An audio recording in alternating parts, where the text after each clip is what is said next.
देखिए anti wrinkle creams में usually ज़्यादातर रेटिनॉल होता है, पेप्टाइड्स होते हैं और मॉइस्चराइजिंग एजेंट्स होते हैं। ओके।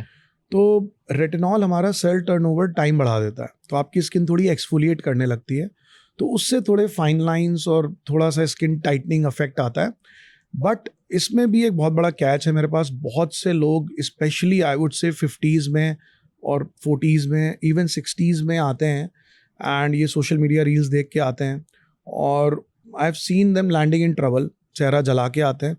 प्रॉब्लम सर, सुबह मैं विटामिन सी लगाती हूँ, फिर मैं हेलुरोनिक एसिड लगाती हूँ, फिर मैं इवनिंग में कोजिक एसिड सीरम लगाती हूँ, रात में मैं रेटिनॉल लगाती हूँ। सो इतना ओवर एक्सफोलिएट कर रहे हैं, इतना कुछ लगा रहे हैं कि स्किन जवाब दे जाती है, उसका बैरियर पूरा ख़त्म हो जाता है। सो उनको काउंसिल करना, ट्रैक पे लाना कई बार ही बड़ा मुश्किल होता है।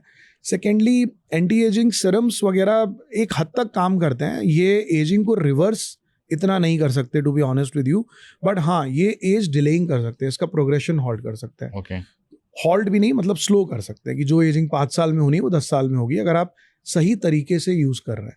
और इसके साथ में सनस्क्रीन यूज़ करना बहुत इंपॉर्टेंट है। और एंटी रिंकल क्रीम कौन सी अच्छी है? इसके लिए कोई साइंटिफिकली इसमें प्रूवन चीज़ें होती हैं कि अगर आप कोई प्रोडक्ट ले रहे हो तो उसमें क्या चीज़ होना चाहिए? देखिए इसमें भी ना, अब आप अगर एंटी रिंकल क्रीम मान लो, अब रेटिनॉल मैंने बोल दिया यहाँ पे, अब मुझे पता है पॉडकास्ट देख के लोग रेटिनॉल क्रीम्स भी खरीद सकते हैं, बट आपको ये देखना कौन सा खरीदना है। क्योंकि प्रॉब्लम क्या है ना, ये आजकल इतने ज़्यादा ऑफ मतलब OTC ब्रांड्स हैं जो फार्मास्यूटिकल सेक्टर के थ्रू नहीं आते, कोई गाइडलाइन उसको कंट्रोल नहीं कर रही है।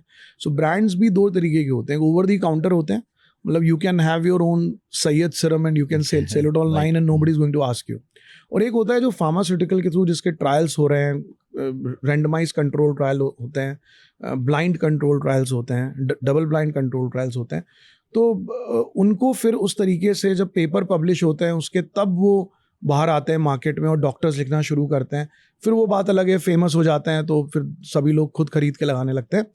तो ये इंपॉर्टेंट है आप क्या लगा रहे हैं, बिकॉज आई हैव सीन कई बार बहुत लोकल टाइप के ब्रांड्स हैं जो बहुत फेमस हो गए हैं आजकल इन्फ्लुएंसर मार्केटिंग के थ्रू, और लोग चेहरा ख़राब करके आते हैं और उनका तो कहना नहीं सर आपने ही तो बोला था रेटिनॉल लगा सकते हैं, तो मैंने तो रेटिनॉल ही लगाया है। सो प्रॉब्लम रेटिनॉल नहीं है, प्रॉब्लम है वो कैसे कंसंट्रेट किया जा रहा है, किस लैब में बन रहा है, उसका व्हीकल क्या है, वो कैसे पेनिट्रेट हो रहा है। इसीलिए ये ब्रांड्स 500 रुपये से लेकर 5000 तक के सीरम्स आते हैं।